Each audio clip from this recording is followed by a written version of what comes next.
വിസ്മയങ്ങളെ സ്നേഹിക്കുന്നവർക്കായി 2026 ഒരു വലിയ അത്ഭുതം കാത്തുവച്ചിരിക്കുന്നു. മാർച്ച് 3-ന് ഭൂമി ഒരു അപൂർവമായ ബ്ലഡ് മൂൺ പ്രതിഭാസത്തിന് സാക്ഷ്യം വഹിക്കാൻ പോവുകയാണ്.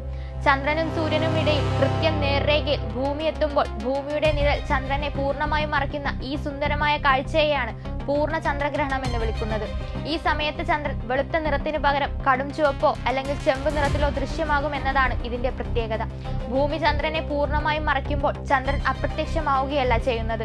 പകരം ഭൂമിയുടെ അന്തരീക്ഷത്തിലൂടെ കടന്നു പോകുന്ന സൂര്യപ്രകാശത്തിലെ ചുവപ്പ്, ഓറഞ്ച് നിറങ്ങൾ ചന്ദ്രനിൽ പതിക്കുന്നു.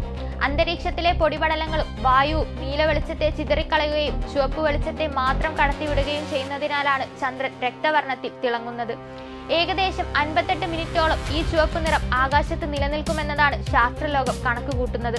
ഈ വിസ്മയം ഇന്ത്യക്കാർക്ക് കാണാൻ കഴിയുമോ എന്ന ചോദ്യത്തിന് ഭാഗികമായ ഉത്തരമേ ഉള്ളൂ. ഇന്ത്യയിൽ ചന്ദ്രൻ ഉദിക്കുന്നതിന് മുൻപേ തന്നെ ഗ്രഹണത്തിന്റെ പ്രധാന ഭാഗങ്ങൾ അവസാനിച്ചിരിക്കും. മാർച്ച് 3-ന് ഉച്ചയ്ക്ക് 2:14-ന് ഗ്രഹണം ആരംഭിക്കുമെങ്കിലും ഇന്ത്യയിൽ ചന്ദ്രോദയം നടക്കുന്നത് വൈകുന്നേരമാണ്. ആ സമയത്ത് ചന്ദ്രൻ തെളിഞ്ഞു തുടങ്ങുന്ന പെനംബ്രൽ ഘട്ടം മാത്രമേ നമുക്ക് ദൃശ്യമാകൂ. അതായത് പൂർണ്ണമായ ചുവന്ന ചന്ദ്രനെ ഇന്ത്യയിൽ കാണാൻ കഴിയില്ലെങ്കിലും മങ്ങിക്കാണുന്ന ചന്ദ്രൻ സാവധാനം തെളിഞ്ഞു വരുന്നത് നമുക്ക് കാണാം. സൂര്യഗ്രഹണം കാണുന്ന പോലെ കണ്ണുകൾക്ക് പ്രത്യേക സംരക്ഷണമൊന്നും ചന്ദ്രഗ്രഹണം കാണാൻ ആവശ്യമില്ല. നഗ്നനേത്രങ്ങൾ കൊണ്ട് തന്നെ നമുക്കിത് സുരക്ഷിതമായി ആസ്വദിക്കാം.